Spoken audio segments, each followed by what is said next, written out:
It's your girl E Shark of E Shark TV, where I give you the real deal on everything reality. And what's real right now is Love and Hip Hop ATL, baby. They showed us how they do it down in the 8th day, and the word of the day has been ratchet, but I'm not going to use that because it's so overdone, and I must have a little ratchetness in me too to even want to watch it, because as much as I talk stuff about it, I watch it every episode. So I'm about to retire that word when it comes to them, but we know what it is. I don't want to go too over the place because I didn't write my notes tonight, so I'm kind of like fresh off the episode. Want to just get out my feelings. It began with Mimi's friend Ariane, I believe, or Ariane, sorry if I'm saying her name wrong, and Mimi, and I think they invited over, was it K Michelle? I can't even remember, that's the sad part, irrelevant and stuff, but they invited them over and was talking about the whole Stevie situation and how she found out that Joseline was pregnant and whatnot, and they were just like, oh my god, or whatever. And she made a comment that kind of troubled me, and by she I mean Mimi, saying that, oh, you know, she's not around Stevie all the time, she's on mommy mode, she doesn't see, you know, what happens. And frankly, I kind of felt like, save it, boo boo. All right, we've all possibly been in a situation that we knew wasn't the best but still stayed in it. But to continue lying to yourself and justifying why you stand with some dumbness that because you don't physically see it, come on now, let's be real. I can't necessarily see ear, but I know it's there, you know what I mean? I can't see what's across the pond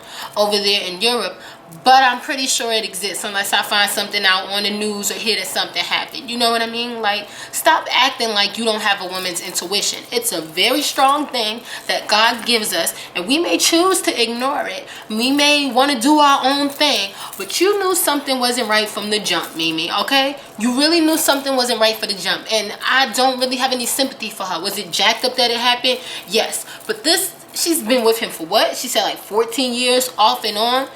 People just don't change like that overnight. There's either something in them that makes you think, this person is a little shifty, or you've seen little things actually happen, you know, or have had that feeling constantly and just kept on ignoring it. Like, I'm sorry, nothing is worth that. Being a single parent is not the end of the world. Co-parenting is not the end of the world. Sometimes it's better than being with someone that's trifling. And I'm gonna leave it like that. I just thought, Mimi, I'm off on that. To the next one. K Michelle, didn't really see much of her in this video, but I enjoy her. I love me some K Michelle. Rashida got the chance to see more into her household life with her and her husband, and I just think it's really sweet. On my Twitter at eSharkTV, I made a little comment that, you know, I ride for them. I really like what they got going on. 11 years strong. Not everybody can do that. It's people that are on their third marriage in a period of 11 years. You know, forget with one person. So even though they have their ups and downs, and I do think Rashida's a little bit selfish sometimes and mixes business and pleasure, it's still happy to see a nice couple doing it 10 plus years strong. You know what I mean? Let's get to the good stuff. Stevie J and Joseline come out, and for this part, I don't know, maybe I should talk like Stevie J. Let me try.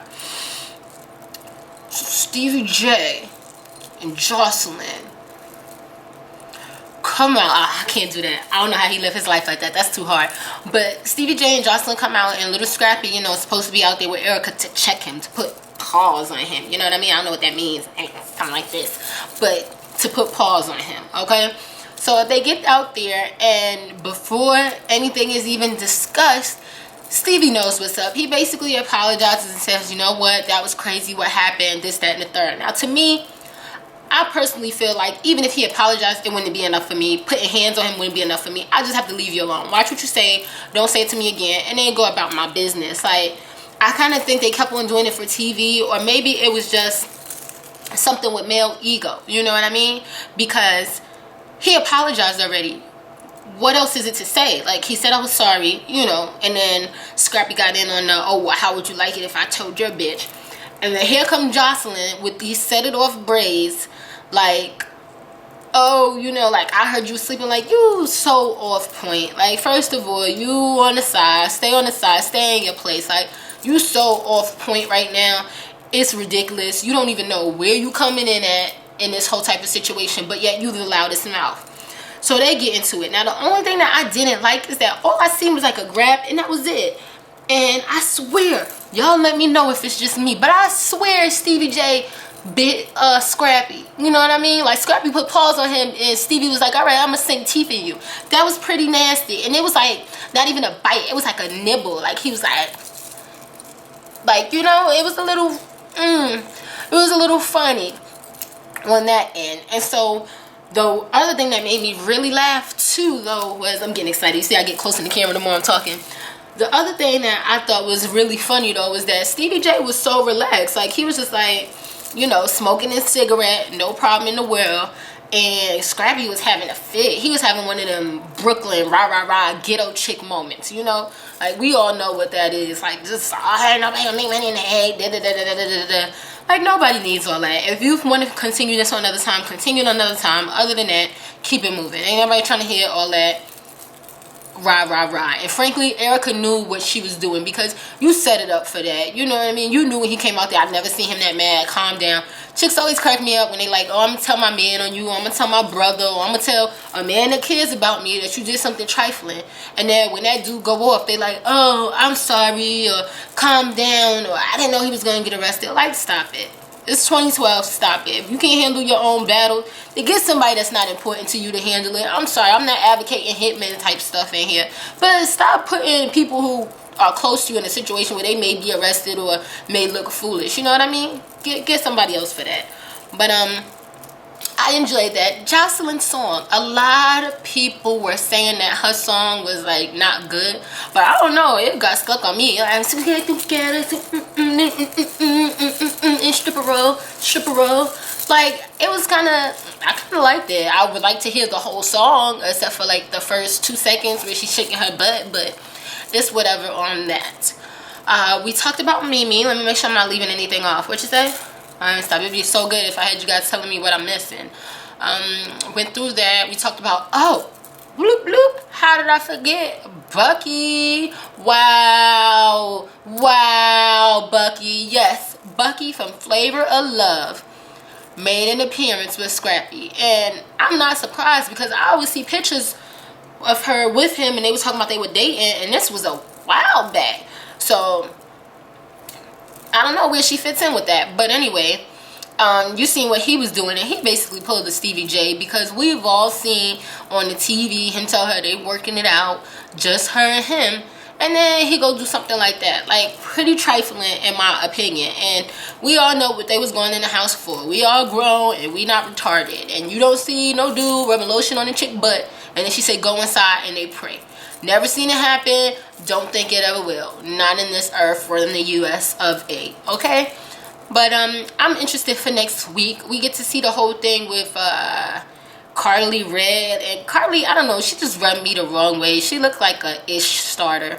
You know, like she just starts stuff for no reason. And so we'll see how that goes. Supposedly Scrappy and Erica is supposed to meet up with Stevie J and Joseline again, whether separately or together. It's supposed to be a part 2 to this. So let's see how it goes. Y'all let me know how y'all feel. Also, before I leave, a few things just threw me back. But the main one was this whole thing with Joseline, how she like, I'm not going back to the strip club. I got to succeed because I can't go back to the strip club. Somebody let me know. Is the strip club the only option out there? Because I really thought it was other things you can do. I mean, janitor, garbage man, doctor, lawyer, like, you know, marketing exec, PR, entertainment, television, writer, dentist. You know, like, I could go on for days. There's tons of occupations, boo-boo. Like, go get a book, Job Searching for Dummies. There's a lot of other things you can do besides strip. Now, don't get me wrong, I'm not hating on the strippers out there. They fill a place just like everybody else fills a place. Obviously, there's the demand for it, so they are there. It's the way our economy works. But don't sit here and make no story as if the strip club is the only place you can go and your only choice in life. All right? Enough of that. And I can't believe I almost forgot the most important thing. I know y'all like, Erica, wrap it up, B. But I cannot believe they even went there with the whole abortion thing. Now, a lot of people may feel upset about what I'm about to say, because you feel there's people that feel strongly for abortion and people that are strongly against abortion. I happen to be the one that's against abortion. I'm sorry. And what I'll do is, instead of talking about it on a broad spectrum, let me just talk about how it pertains to Joseline. You made a decision to be fast mamacita, you know, and you talk about living up to your responsibilities. Flushing a child is not a responsibility. You know what I mean? Washing a child out is not, you know, just don't even go there. Like, wrap it up. Don't even go there and make that decision, and the next day be out and drinking and living up life like it's cool. You know what I mean? Like, do you just not realize what you did? She made a big complaint about Stevie J denying the child, but you denied your child life. So what does that make you? You know what I mean? Like, you can't sit there and expect certain things to happen in your life, and then when responsibilities come up, it's like, oh, well, I got a career, so I can't be doing this. Get on birth control. Do something with your life. If you know that that's important to you, like, I could really go off on Joseline. I'm not going to go too into it, but it's not cute. It's not the only answer. And if you ain't ready for a child, then do things not to have one. Other than wait till you realize that you getting ready to have one and then abort it. Because it's not cute, and E-Shark ain't for it. But that's enough of my rant on that. Be sure to check out my True Blood review. And a little bit later, you know, I'm going to do a review on Bad Girls Mexico, okay? So stay tuned. You can check me at Facebook/eSharkTV. You can follow me on Twitter at eSharkTV. You're on this YouTube, so you might as well like it. You might as well subscribe. And you might as well share it with your mama and her friends too. Okay? Love y'all. It's been real. I'm out.